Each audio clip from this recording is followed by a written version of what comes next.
3-term school calendar. Ito nga ang bagong polisiya na ipinatutupad ng DepEd ngayong taong school year 2026 to 2027. Sa videong ito, pag-usapan nga natin ano nga ba ang 3-term school calendar. Alamin natin ano ang 3-term school calendar. Ang 3-term school calendar ay isang sistema ng paghahati ng taong panuruan sa tatlong magkakaibang yugto o termino, sa halip na karaniwang 2 semestre o 4 na markahan. Narito ang pangunahing detalye. Una, pagkakabahagi. Ang taon ay nahati sa termino 1, termino 2 at termino 3. Karaniwang tumatagal ang bawat isa ng humigit kumulang 12 hanggang 14 na linggo. 2. Bakasyon. Mayroong maikling bakasyon sa pagitan ng bawat termino at mas mahabang bakasyon sa pagtatapos ng buong taong panuruan. 3. Pagkakaiba. Iba ito sa dating sistema ng Pilipinas na may 2 semestre at iba rin sa lumang schedule na nagmumula sa Hunyo at magtatapos sa Marso. Sa ilang kaso, ito ay katulad o kaugnay na struktura sa kasalukuyang schedule, Agosto hanggang Hunyo. Ngunit, mas malinaw ang paghahati sa 3 bahagi. Ginagamit ito ng ilang paaralan, lalo na sa mga pribadong institusyon o universidad, upang mas maayos at may pamahagi ang mga aralin, pagsusulit at gawain sa buong taon. Dumako naman tayo sa pagsisimula ng bawat term. Ito ang mga petsa kung kailan magsisimula ang bawat term.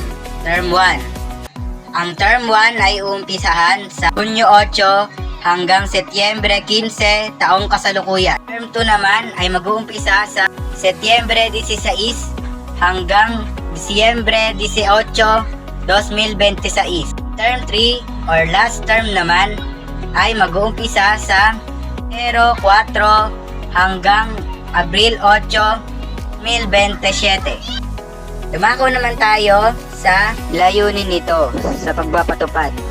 Una, pag-iwas sa matinding init at bagyo. Dati, nagsisimula ang klase sa Hunyo. Ito ang panahon ng malalakas na ulan at madalas na pagtama ng mga bagyo. Kaya maraming beses nagsususpinde ng klase. Ngayon, nakaayos na ito upang ang mga buwan na may matinding init at mga buwan na madalas may bagyo ay maging panahon ng bakasyon. Mas tuloy-tuloy na ang klase at hindi na masyadong mapuputol ang mga pag-aaral. 2. Pagsunod sa pamantayan ng ibang bansa. Maraming bansa sa Asia at sa buong mundo ang may ganitong schedule.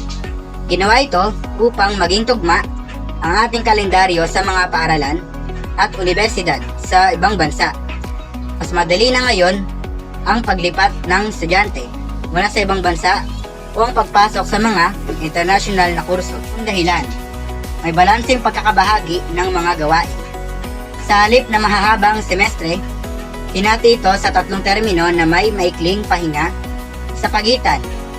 Nakatutulong ito para hindi masyadong mapagod ang mga mag-aaral at guro at mas madaling masabaybayan ang pagkatuto dahil sa maikli ang bawat yugto ng pag-aaral. 4 na dahilan, pagtugon sa epekto ng pagbabago ng panahon or climate change. Dahil nagbabago ang klima, lalong tumitindi ang init at nagiging mas mapanganib ang panahon ng tag-ulan. Ang bagong sistema ay naiayon sa kung kailan mas ligtas at mas komportableng pumasok sa paaralan.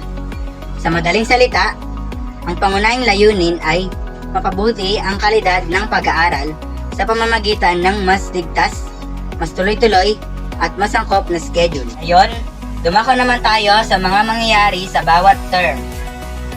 Narito ang mga mangyayari at nilalaman sa bawat termino sa ilalim ng bagong sistema. Termino 1. Panimula at pagsisimula. Pangunahing gawain. Pagkilala sa mga guro at kaklase.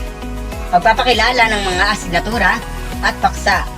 Dito, tuturo ang mga pangunahing konsepto at aralin. Pagsusulit. Mayroong mga pagsusulit, gawaing bahay at proyekto. Layunin. Maitatag ang pundasyon ng kaalaman at maayos na simula ng taong panuruan. Ako naman tayo sa ikalawang termino, pagpapalalim at pagpapatuloy. Pangunahing gawain nito ay mapalalim ang mga natutuhan mula sa naunang termino.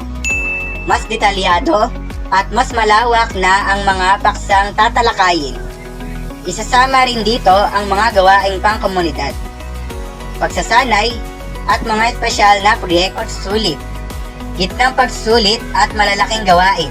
Sa dulo ay ibibigay ang ikalawang markahan. Nito ay masanay ng gusto ang mga mag-aaral at mailipat ang natutuhan sa mga praktikal na gawain. Kasama rin dito ang pagdiriwang ng mga pambansang okasyon at ang bakasyon tuwing Pasko. Tatlong termino, pagtatapos at paglalahad. Pangunahing layunin nito ay ituro ang mga huling paksa at pagsasama-samahin ang mga nasuri. Ang lahat ng natutunan mula sa simula hanggang sa dulo ay ito ihahanda at pag-aalam ang mga kaalaman. Sasagawa rin ng ikatlong pagsusulit, mga pangukas na pagsusulit, malalaking proyekto at pagsusuring pangkat. Sa dulo ay ibibigay ang ikatlong markahan. Layunin nito ay masigurong lubos na naiintindihan at tututunan ang lahat ng dapat malaman bago umakyat ng susunod na antas o baitang. Pagkatapos nito ay pagtatapos, pamimigay ng sertipiko at ang mahabang bakasyon. Dumako naman tayo kung paano yung paggagrado. Ang marka sa bawat termino ay ilalabas pagkatapos ng bawat yugto. Ang kabuuan ng tatlong marka ay magiging iyong panghuling grado para sa buong taon. Mas malinaw ito kaysa sa dati dahil mas madalas makikita ng magulang at estudyante ang progreso at mas maagang makakapag-ayos kung kailan pang baguhin ang pag-aaral. Sa videong ito, nagtatapos ang ating pagtatalakay tungkol sa 3-term school calendar na ipatutupad sa school year 2026 to 2027. Kung nagustuhan nyo ang videong ito, huwag nyo kalimutang mag-follow kay RDM Daily Vlogs para naman sa susunod na school tips ay magkita pa muli tayo.